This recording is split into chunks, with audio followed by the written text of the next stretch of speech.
Modern human civilization spent thousands of years constructing particle accelerators, splitting the atom, and mapping the human genome, only to realize our ancestors used their first taste of intellectual enlightenment to write a fart joke. Somewhere around 4,000 years ago, an anonymous Sumerian scribe pressed a stylus into a wet clay tablet, baked it in the Mesopotamian sun, and permanently recorded the earliest surviving joke in human history. A proverb stating that since time immemorial, a young woman has never sat on her husband's lap without passing gas. We conquered the Ice Age, escaped the food chain, and invented writing, just to complain about marital flatulence. This reveals a humiliating truth about human cognitive development. Our capacity for humor did not evolve as a secondary side effect of high-minded philosophical inquiry. Instead, humor was the primary catalyst that dragged us out of the primordial mud. Anthropologists have long baffled over why natural selection would favor a brain that wastes precious metabolic energy on laughing at absurdities when it should be scanning the horizon for saber-toothed cats. Laughter is physically exhausting, temporarily disables our fight-or-flight reflexes, and alerts nearby predators to our exact location. From an evolutionary standpoint, finding things funny is a massive, life-threatening design flaw. Yet every single human culture on Earth possesses humor. It is a universal biological software pre-installed in our DNA.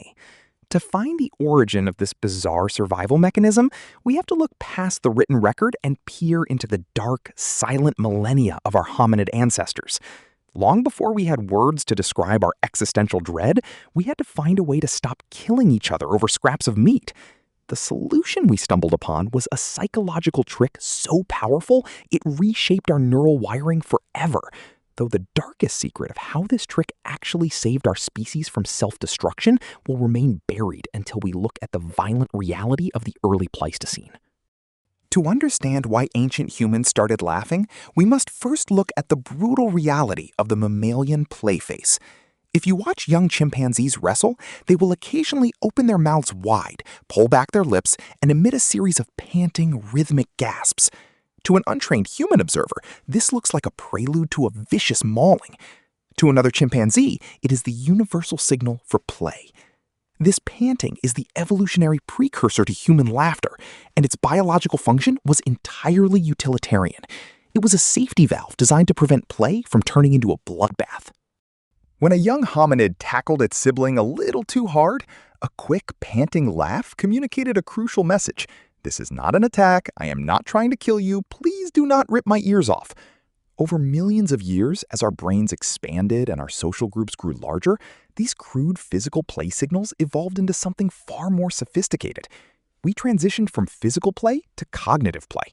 The physical tackle became a verbal jab, and the panting gasp became the vocalized chuckle. But this transition required a massive leap in brain power. To understand a joke, your brain must perform a complex series of lightning-fast calculations. First, it must construct a mental model of expectation based on past experiences.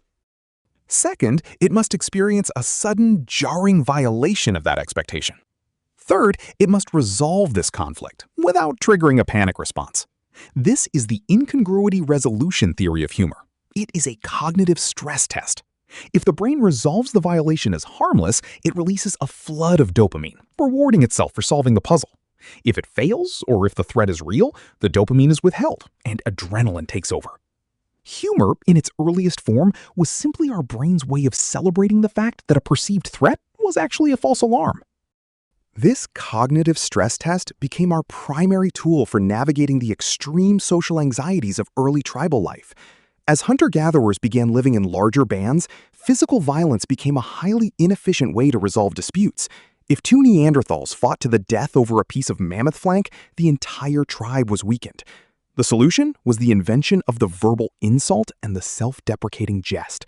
Humor became a non-lethal weapon used to enforce social norms, humble overbearing alpha males, and police greedy hoarders without shedding a single drop of blood.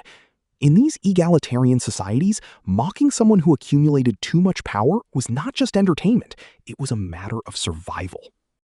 Anthropologists studying modern hunter-gatherer societies, like the Juhwansi of the Kalahari, have documented how they actively use fierce, biting sarcasm to cool the passions of successful hunters. If a hunter returns with a massive giraffe, the tribe does not praise him. Instead, they loudly mock the carcass, calling it a scrawny bag of bones barely fit for dogs. The hunter is expected to laugh along, demonstrating his humility. Through this lens, the very first joke was likely not a witty pun, but a targeted piece of social mockery designed to keep an arrogant tribal member from declaring himself king. By laughing at the potential tyrant, the group collectively neutralized his power. Laughter became a social adhesive, a way to signal group membership and define who belonged inside the circle of trust and who was an outsider. If you laughed at the same absurdities, you shared the same worldview. If you did not, you were a threat. This tribal bonding mechanism, however, possessed a dark, sinister underside that we still grapple with today, transforming humor from a tool of peace into a devastating weapon of psychological warfare. To see the terrifying power of this weapon, we have to examine the transition from oral traditions to the first permanent civilizations. As humans settled in the Fertile Crescent, the nature of humor shifted from tribal survival to systemic control. It is here, in the ancient city-states of Sumer and Egypt, that we find the earliest written evidence of how humor was used to navigate rigid class structures. The Sumerian tablet about the flatulent wife is not an isolated incident. Archaeologists have unearthed collections of ancient Babylonian riddles and proverbs dating back to 1500 BC, many of which read like modern, cynical street humor. One tablet describes a dialogue where a master tells his slave he wants to kill his enemies, to which the slave replies that doing so would require constant running and hiding. The master then decides to do nothing, and the slave agrees, noting that doing nothing is the only way to avoid trouble. This is not high art. It is the weary, sarcastic coping mechanism of an oppressed underclass. Humor allowed ancient citizens to vent their frustrations at tyrannical kings, corrupt priests, and crushing tax rates without getting executed. It was a psychological release valve for the pressure cooker of early urban life. The Greeks took this concept and institutionalized it, creating the genre of comedy. They realized that by allowing citizens to mock their leaders on stage during festivals, they could prevent actual rebellions in the streets.